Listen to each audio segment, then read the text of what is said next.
What's up, you guys? Good morning. I am making my morning walk to my second house there. And I'm gonna just share a couple things about Thailand. Things to know. Maybe two things that are technically annoying. And that is there is no right or wrong side of the street to walk on.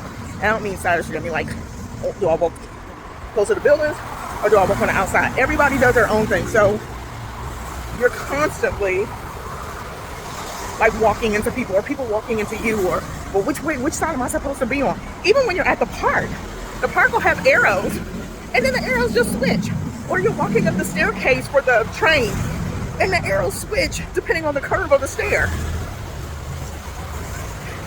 It's one of those things where normalized chaos, when you realize that everything is normalized chaos, it makes sense. But if you think of it in the realm of the Western world, i.e. the US, the far West, it's chaos. It's like, pick a side. But no. So that's one thing. Second thing is, in relationship to walking, you don't always have the right of way.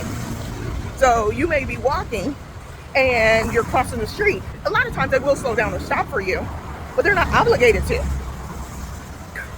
And that seems so contradictory with the bowing and how courteous they are with everything else. It's like, well, why doesn't that just automatically just flow directly into like walking, driving safety?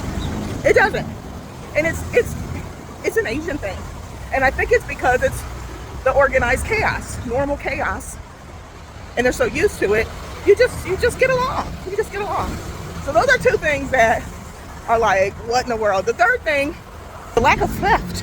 People want to know about safety. Well, theft is a part of safety. Like a lot of people think when you talk about safety, you're talking about violent crimes.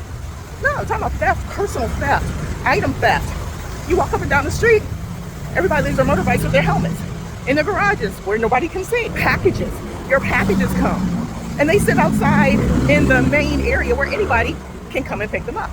Nobody does. At the other place I'm at, one of the neighbors, he has an arrangement deliver his packages to his door, and they just sit outside his apartment. There's no helmets out, probably because it's raining today. Oh, here's one. You'll see when I walk by. That one. This one over there. People don't bother that stuff. Oh, another Asian like non-theft thing is in Asia, because they have these food stands and stuff like this, people don't take that stuff home. That stuff stays out here like all the time, whether they're working with the food carts or not. Nobody steals it. It doesn't have to be boarded up and locked up like we see in the US, right? They don't have to do that. So a couple things that are not just exclusive to Thailand, but things that I've seen across Asia. All right, y'all, toodles.